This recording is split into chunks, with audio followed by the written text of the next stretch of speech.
Ex member বিএনপির নেতা আরও কয়েকজন সন্ত্রাসী মিলি 200-র মতো লোক আমার গাড়িতে অ্যাটাক করছিল। ওরা এখন আমাকে ধমকি দেখছে, আমাকে মেরে ফেলবে, গুলি করবে। তারা এলাকা বিএনপির সন্ত্রাসী দানের শীষের স্লোগান নিয়ে তারা সামনে আসছে, গাড়ি রাস্তার সাইডে নামে দিয়েছে। গতকাল আমি জালিয়াপাড়া হয়ে কালকে তো আমাদের শেষ মিটিং ছিল টেকনাফে। জালিয়াপাড়ায় যাওয়ার সময় আমার একদল বিএনপির সন্ত্রাসী পাইছিল, পাই আমাকে খুব নির্যাতিত করছে।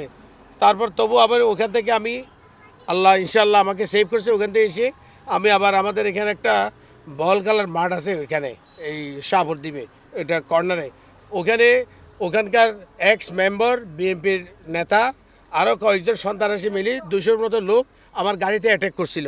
আমি যেন কালকে মিটিংয়ে অ্যাটেন্ড করতে না পারি, আমাকে ব্লক দিছিল। ইনশাআল্লাহ আল্লাহ আমার সেভ করছে, আমার সাহসিকতায় আমি ওখান থেকে সেভ করে মিটিংয়ে যেতে পারছিলাম। ওরা এখন আমাকে ধমকি দেখছে, আমাকে মেরে ফেলবে, গুলি করবে। এই জন্য আমি মনে করি আমি আল্লাহ ছাড়া কেউ দেবে না।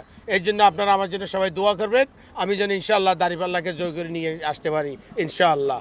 আমার স্যারকে নিয়ে আমি যখন বাসা থেকে জনসভার উদ্দেশ্যে রওনা দিছি, তখন কিছু সন্ত্রাসী মিলে ইসমাইল মেম্বার সহ ওনারা আমার গাড়ির সামনে অ্যাটাক করছে। আমার স্যার সাহসী মানুষ, তারা এলাকা বিএনপির সন্ত্রাসী দানের শীষের স্লোগান নিয়ে তারা সামনে আসছে।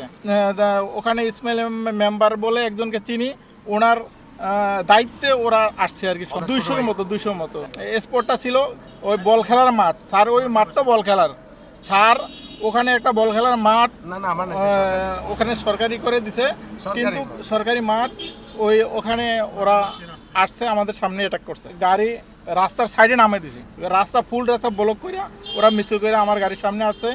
আমি রাস্তা থেকে গাড়ি নামাই দিছি।